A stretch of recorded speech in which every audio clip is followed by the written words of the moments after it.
Last time we talked about the most common cause of fire on boats, electrical fires. This time we are going to talk about galley fires, pan fires and cooking fires. We will look at cooking with LPG. We will discuss induction cooking. We will also look at fire prevention and fighting fire. Join us in this video, but before you do, just hit the like button and subscribe. It costs you nothing and helps us out with the YouTube algorithm.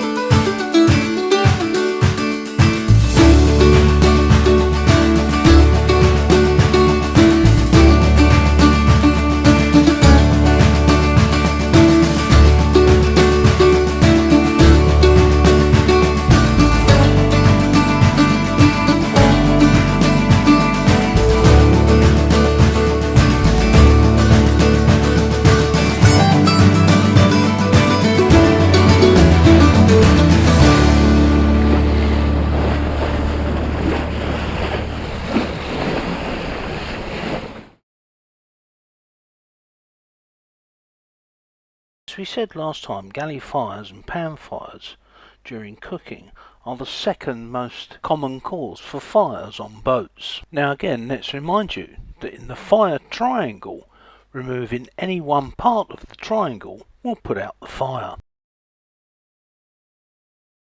With that in mind, let's look at galley fires, pan fires and generally fires when cooking. A pan fire occurs when oil or fat overheats and ignites. The key points to remember is that oil ignites above its smoke point. Adding food too fast can cause flare-ups. You should never use water on a pan fire. The water instantaneously flashes to steam. That steam explosion throws the burning oil everywhere, including onto you. The correct response to a pan fire is first to switch off the heat, turn the gas off, then try and cover the pan with a lid. That's probably the thing that's closest to hand.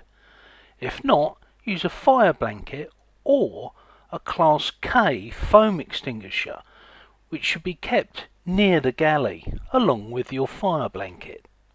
Both the pan lid and a fire blanket will smother the flame, taking away the oxygen from the fire triangle.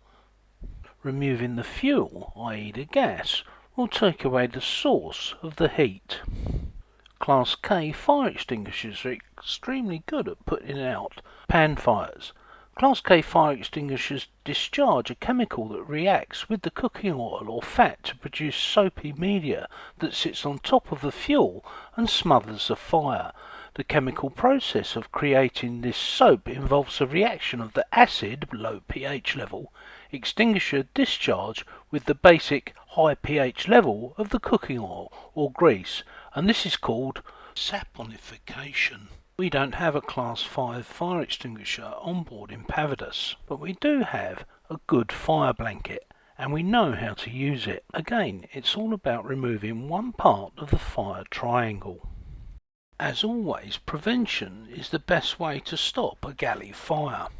So keep your galley safe by never leaving cooking unattended. Keep flammable items away from the cooking area, things like tea towels or towels. Secure pans while you're underway or at anchor, and always make sure your gimbal is correctly set. Keep your galley area clean and free of grease or oil or anything else that may ignite.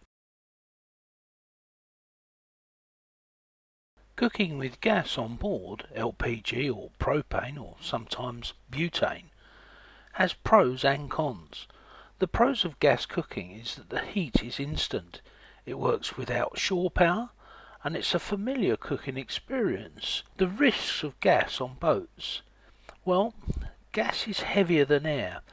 Leaks collect in the bilges and one tiny spark can cause an explosion. Gas safety essentials: you need to have a dedicated gas locker which is vented overboard, preferably a solenoid shut-off or at least an isolator, as well as the regulator on the top of the bottle.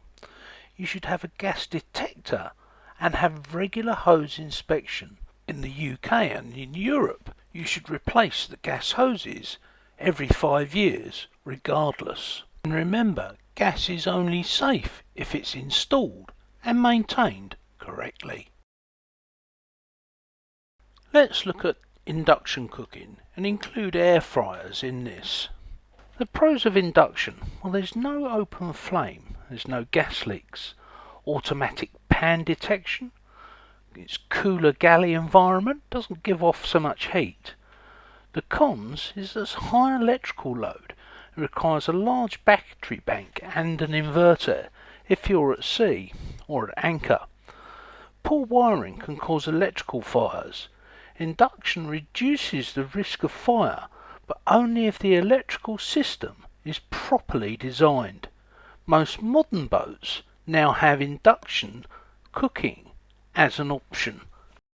We're currently using an air fryer of 1200 watts on Impavidus, but a word of warning: you need to make sure that your inverter is actually pure sine wave. Some of the cheaper inverters for sale on Amazon and eBay are not actually pure sine wave, and what they do is they make the induction motor on the air fryer fail. So just be aware of that. If you're thinking about induction cooking or air fryers, you're certainly going to need some serious lithium.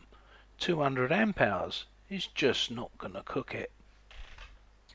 It goes without saying that this is not a firefighting video. However, you should familiarise yourself with the type of fire extinguishers that you may need on your boat and the way in which they should be used. Generally, most fire extinguisher training now uses the pass method.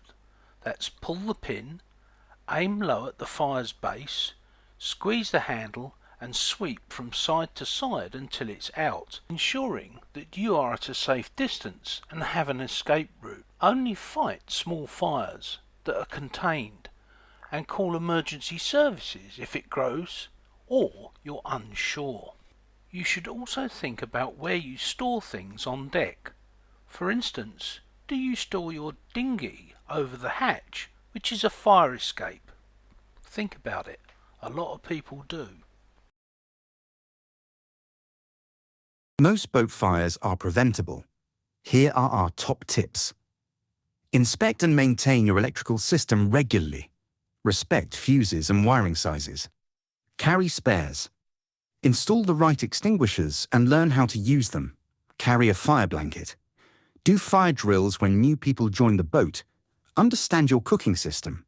Inspect and maintain your gas system and replace parts when you should. Have it inspected or tested by a competent person. Fire doesn't give second chances at sea.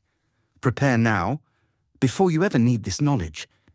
If you found this video helpful, subscribe and share it, because this information could save a boat or a life.